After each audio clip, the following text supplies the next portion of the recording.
says position the drive pinion bearing cup installer. Well, I've already got the cups installed. And then tighten the drive pinion bearing cup installer to seat the drive pinion. Well, that's already done. It says make sure the drive pinion bearing cups are correctly seated in the bores. And if a filler gauge can be inserted between the drive pinion bearing cup and the bottom of its bore at any point, the drive pinion bearing cup is not correctly seated. No, I've got it seated completely up against the back of the bore. So I'm on to the next position now. And then it tells you to get this assembly set up right here. So I need to go look and see if I've got 205, 129, and then this is 205, 110. 205, 129 is that bearing centerpiece. So if I go right here,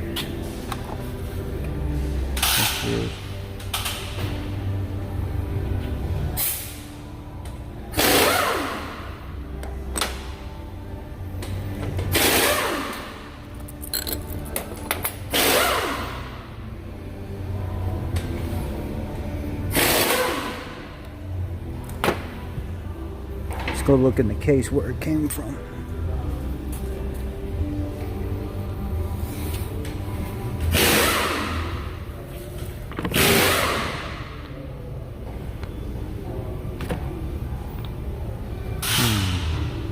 Let me do a little hunting because I got to figure out depth. And what it was doing was it was asking for a spacer that's 1.1884 inches thick. And you set that spacer up on the outside of the bearing right here. And then you set your block up, and that block pushes up against the axle tube, and you drop a shim in there and it should lightly drag. So that's what I'm doing now. I'll show you when I get it in there and get it set up. So basically, it's set up where the what do you call this? The centering. It's like a knurled centering insert that goes in the end of the bearing, and it keeps it centered. And then you draw it through, and you got a centering piece for the bearing on the inside, and then this is a 1.18 inch thick spacer with this adapter attached to the end, and then you torque it. You do a turning torque of, what'd you say, 25 inch-pounds? Yeah.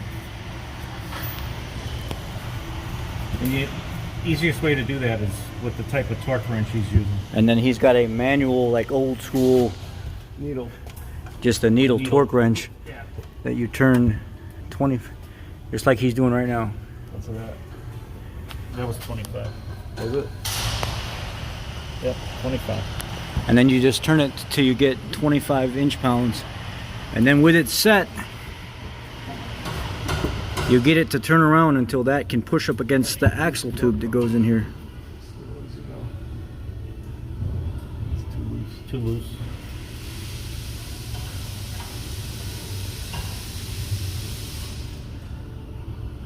That's about 25. So let me see. I want to fucking dick. I want to do this. What do you just pull down, right? Yeah. And then when it's there, it's right in there. Okay. I'm gonna put this back. And then so you got to be careful when you move it that you don't loosen it. You gotta turn them both. You grab both the outside and the inside. Because you can move it back and forth, but. Okay.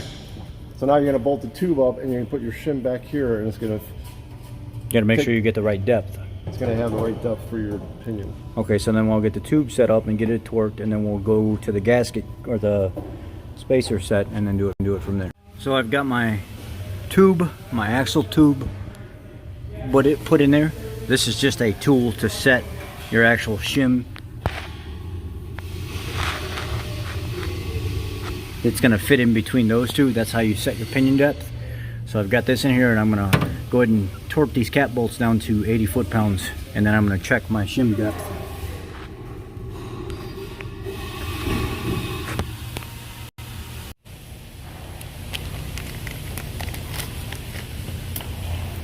What's that? What is that? That's that grease that was in there, that marking grease that you were saying that you check your wear pattern or whatever.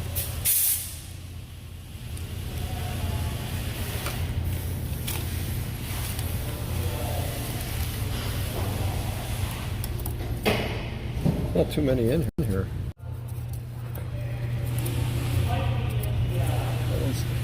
Too loose. So these two Usually shims. it's one bearing, one shim at a time. So we are at our 25-ton press. I've got two metal braces going across the bottom. I took the insert of a wheel bearing collar, which meshes up with the center portion, the inner ring of the bearing, because you don't want to put any pressure on the outer ring.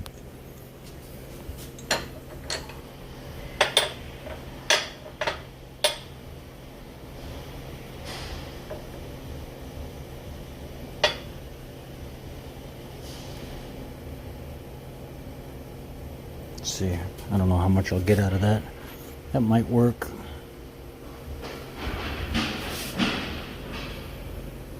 Let me just press it on. Well, let me see if I got a thinner one.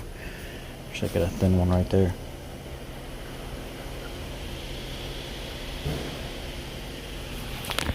We're gonna see if we can just lightly.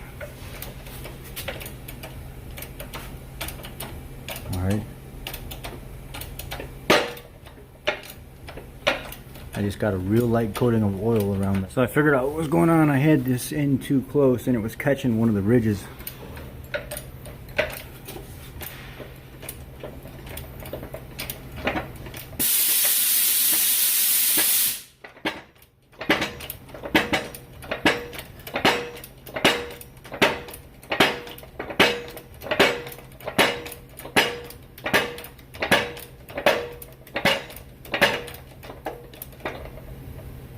All right, we're in. Go ahead and back off the pressure. Pull it all out of there. That collapses. So the shims are in there. Got it pressed on real nice and tight. Crush sleeve slid over. Oil slinger is gonna go on the outside. So this will go. The bearing's gotta go first. Where's the bearing? The other bearing. Is that the new one? Yeah. So that's gonna go in.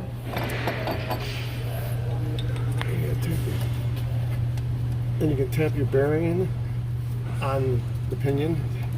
Have Okay. someone hold it. Yeah. Just kind of tap it in. Okay. Brass washer, brass punch. Okay. Right. Then you're gonna put the slinger on. And then you put the oil slinger on with.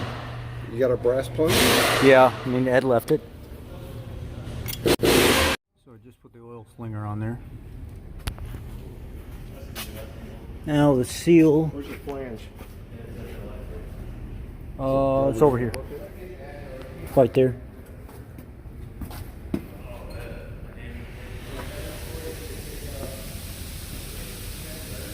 I always like to check to make sure it feels like it's gonna fit. What I usually do is I'll pack this with a little grease. So when you knock it in, you don't lose the spring. The spring could pop out of there, Okay. and you'll never see it because it's inside there. Okay. So just put a little, you put chassis grease, Okay. or even the trans assembly lube, whatever. Yeah. Okay. Pack that, tap that in, and then you're gonna draw this on, and you gotta tighten it to where you have that same torque, about 25 inch-pounds of turning torque. Turning torque. Okay. So after you get this started, you can squirt a little more oil up in here. See this pocket right here? Right here? Yeah. You can squirt the oil from the gear lube right into there, and that'll lube the bearings. So when you're tightening it, you can get a proper Okay. Cool. little more oil in there. All right. Done. So you're gonna do that. All right. Okay, I've got my seal tapped in all the way around. I had to find a sleeve to match up the outside of this collar, and I tapped it in evenly, so it was nice and even all the way. So now what I'm going to do is I'm going to work on getting the flange put in here and getting all this sucked in. We'll do that next. Okay, it's installed. I went ahead and dropped some oil up inside this pocket, and it goes down on top of the bearings, and it kind of spilled out a little bit. Got some on the ground. That's okay. Like I said, I installed my seal already, and then what I did was I actually had to have another guy come over here that's been doing this a little bit longer than me. And you want to, once you put your oil slinger seal in, and then you put the outside seal in, then you can go ahead and start your yoke. So I went ahead and installed the yoke, but I didn't have enough threads to catch, so I had to tap this on some while holding the outside. Tap this on to catch a few threads, and then I started the nut where it would go on 3 or 4 times, and then I drew that in until there was no play, no in and out play, no up and down play, and then it was time to start feeling for rotational torque. So here you want to feel some resistance, and that's where it's at right now. Just real nice. I'm really grabbing it, and I want to feel that resistance, and I feel that resistance right now. So it's the perfect torque. Just so no in and out, no up and down. My pinion depth is set. So now what I'll do is go ahead, and when the carrier and stuff comes out, I'll start installing the carrier and making sure it's shimmed side to side properly, and then slide your axle tubes and everything, and after you get it all bolted down. So that's how you set your pinion depth on these. I know this is kind of a long video, but this is what it takes. Hey guys, if you wouldn't mind, I take a lot of time to do these videos, and just if you'd thumbs up the video and subscribe to the channel, that would really help me out a lot. I appreciate it. Sharing the knowledge. This stuff isn't free, but I'm giving it free. It takes me a lot of time to do it, so please subscribe to the channel and pass it on to somebody else that you think might be able to use it.